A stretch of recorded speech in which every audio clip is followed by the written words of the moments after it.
Magandang araw mga kaibigan. Ito, sa nagaganap na Blue Ribbon Committee hearing ngayon, nandun si Secretary Remulla at nagkasagutan sila ni Senator Marcoleta tungkol sa Witness Protection Program, lalo na sa mag-asawang Diskaya. Dahil ang sinasabi ng Secretary of Justice, dapat ibalik muna yung mga pera na allegedly na ninakaw para qualified na maging may pasok sa Witness Protection Program itong mag-asawa. Sabi naman ni Senator Marcoleta, wala, hindi naman yan nakalagay sa batas. Ano bang sundin natin? Ang batas o ang opinion mo? Yun po, ang sagutan ng dalawa. Grabe. O ito, pakinggan natin ha. A couple of days ago, in the last hearing when you were here, we somehow settled the issue that restitution is not a requisite for an applicant to the WPP. Is that correct? It's not in the law. But sa akin ko kasi, hindi lang po batas na nagdidictate dito. It's also what is morally right, what is expected of us. Yan po kasi, kahit hindi nilagay sa batas, mga given po yan sa ating lipunan. What do you mean by that, Mr. Secretary? Kasi wala nga sa batas yung ano. Wala nga sa batas. Yung requirements for admission to the witness protection, ang restitution is not part of it. Yes, it is not. Oh, pero hindi mo nangangahulugan na hindi namin pwede i-layout yan depending on the case. Mr. Secretary, I am still in the stage where a particular applicant wishes to apply under that program. And there is a process. In the process, restitution is not one of the requisites. Is that correct?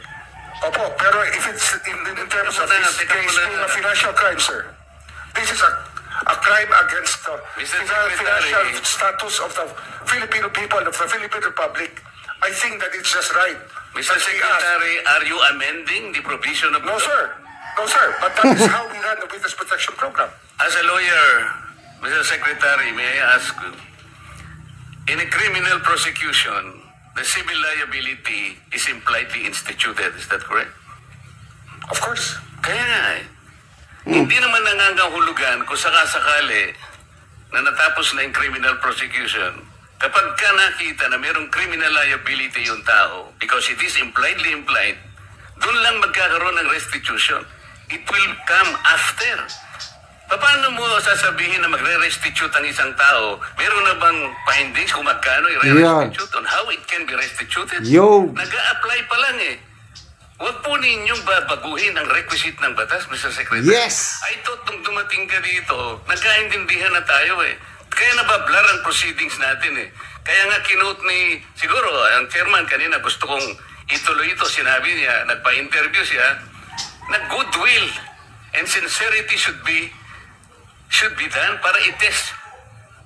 Pwede ba yung ganito?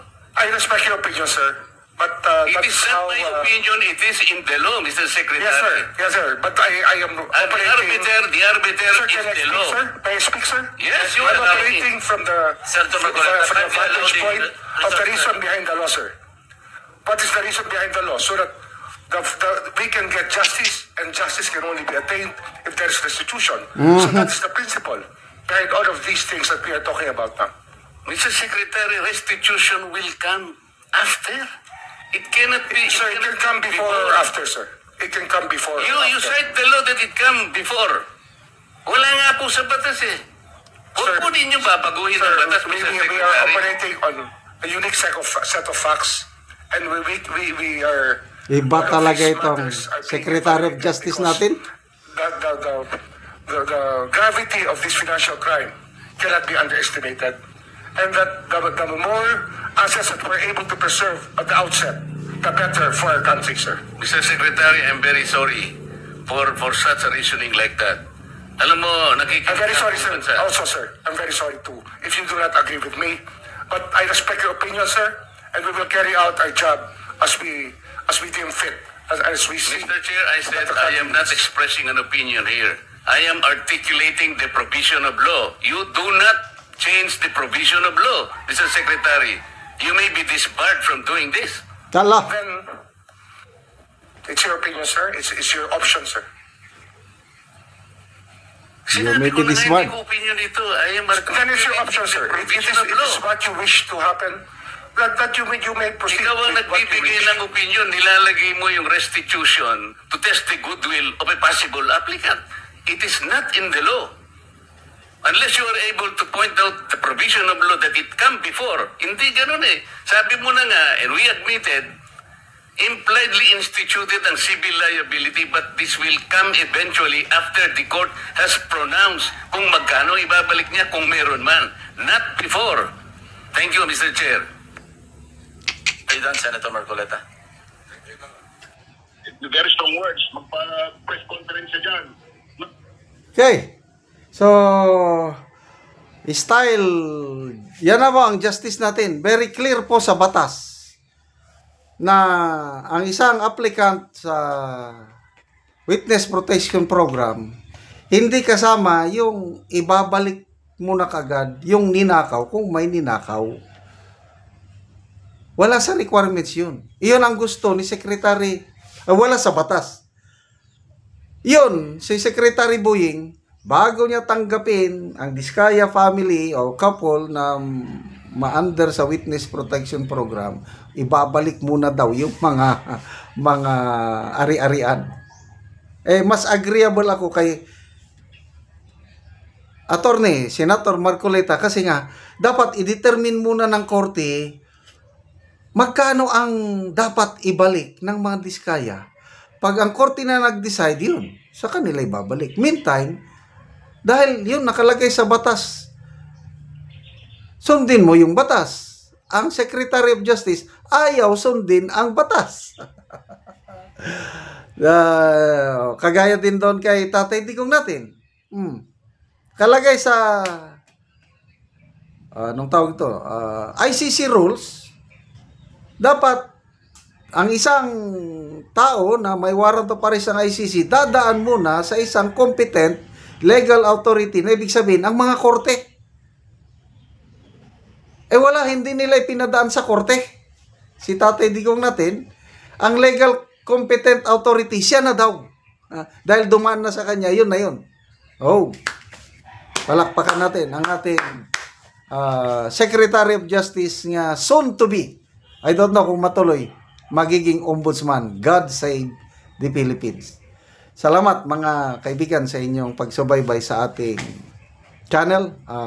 Nakakatulong kayo ng malaki sa Tribong Talandig ng Bukidnon dahil ang sweldo natin sa channel na ito is pantulong natin sa tribo. Sa ngayon, namimigay tayo ng mga libreng yero at pako sa kanila dahil kawawa ang kalagay nila, tumutulo na tubig ulan, butas-butas ang kanilang mga bubong. Kaya ito, panoorin nyo ang video na ito. So karon mo na pud ni ang mag-atop karon didto. So ayang tabangan ang iyang gisuon. Pag tinabanga sila sa pag-atop sa iyang balay sa iyang gisuon. So ano ang itsura sa iyang o aron lang ulan o doon na kayo. So tagaan man sila yero.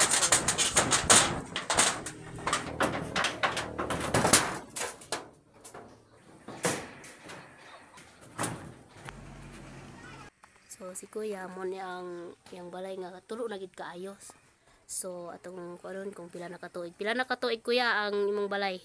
7 years na ni. So 7 years na busa tuluan na UDI.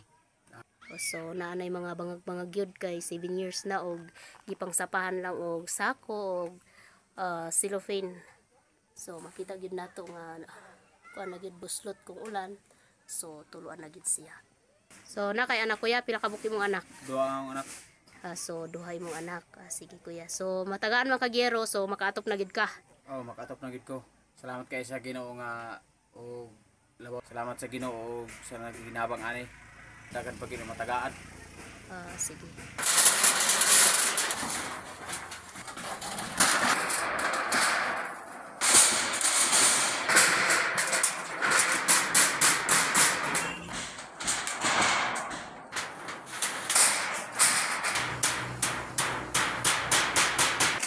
Karon human na gyud og atop si Kuya.